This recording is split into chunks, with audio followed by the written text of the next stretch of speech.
जी बिस्मिल्लाहिर्रहमानिर्रहीम अस्सलाम वालेकुम। अच्छा जी, स्वाद दियां सदीक संस दियां 15 मटन वालियां डिशां और बकरियां दियां डिशां और बकरियां दे परवाने। तुहानू अक्सर वीडियो च मैं कहना होना जरा बकरियां दे परवाने वहाओ सारे, जरा बड़ी तसल्ली नाल वहाओ जरा सारे माशाल्लाह मुहब्बत करन वाले। ये असल मुहब्बत दरअसल शेफ साहब नाल नहीं, ये बकरियां दे नाल मुहब्बत है।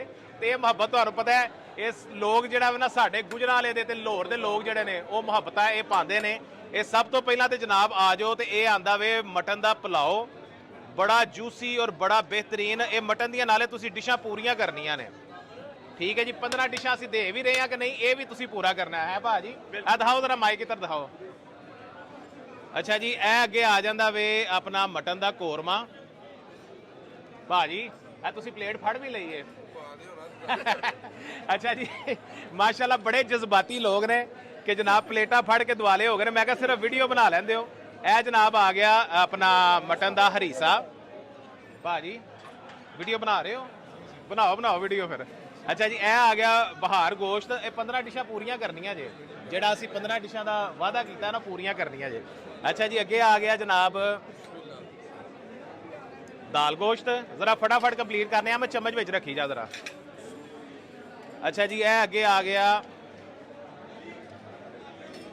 तवा कीमा चांप, भुजिया होया कीमा। भाई मुझ पानी आ रहा है, आ रहा है। अगे आ गया जनाब ए रोश। ये वो रोश जेड़ा गवा देंदा सारियां दे होश। इधर अहमद भाई जरा सारे मुहब्बत करने वाले जी भी तो वहाओ ना, तुसी सारा जेड़ा ना मेरे वाला फोकस करो। ए जनाब आ जाती है मटन की जल फ्रेजी। ए जनाब आ जाता है शादियां वाला पालक गोश्त, ठीक है जी। उस तो बाद फिर अगे आ जाओ तो अगे जनाब आ जाता है कबाब मसाला। भाजी मज़ा आ रहा कि नहीं? अजे अजे खादा, अजे खादा नहीं, अजे देख के मज़ा। पहला खाना भाजी तुहानू वेख के मज़ा आना चाहिए। ये जनाब आ गया फिर गुर्दा कपूरा। अगे आ जाओ यार, ये जरा सारे ढक्कन उठाना, उठा दो जरा सारे ढक्कन। जरा अहमद भाई इधर वहाओ ना, जरा बकरियां दे परवाने वहाओ जरा। अच्छा फिर अगे आ गया जनाब मटन के कबाब, मलाई बोटी, गोला चीज़ कबाब, फिर मलाई बोटी आ गई, गोला कबाब आ गए, मटन कबाब आ गए। खोलो जी जरा शो स्टॉपर। जरा एक दफा फिर वहाओ जरा सारे भरावां दियां प्यारियां प्यारियां शक्लां वहाओ ना। ए सारे भरा जिहड़ा ना गोश्त नूं जिहड़ा ना कह लो कि ओहदे नाल नहीं दबोचना हो, गलत लफज हो जाएगा।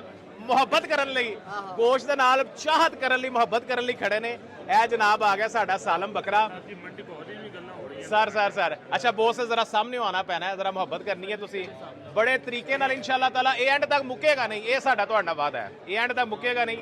टेबल के उत्ते भी सर्व कर रहे हैं तो इत्थे भी जड़ा ना बड़े तरीके नाल मुंडे सर्व करन दे, रज के तुसी खाओगे इंशाल्लाह। बस वेस्ट नहीं करना, जज़ाकल्लाह। अगे आ जाओ जी। अगे फिर जनाब वही चीज़ां, आलू गोश्त आ जाता है। फिर यह जड़ा ना साड़ी कुछ चाइनीज़ की वैरायटी आ जाती है। फिर आ साडे भरा माशाल्लाह शुरू हो गए। भाजी मज़ा आ रहा कि नहीं? अजे तो तुसी खादा भी नहीं।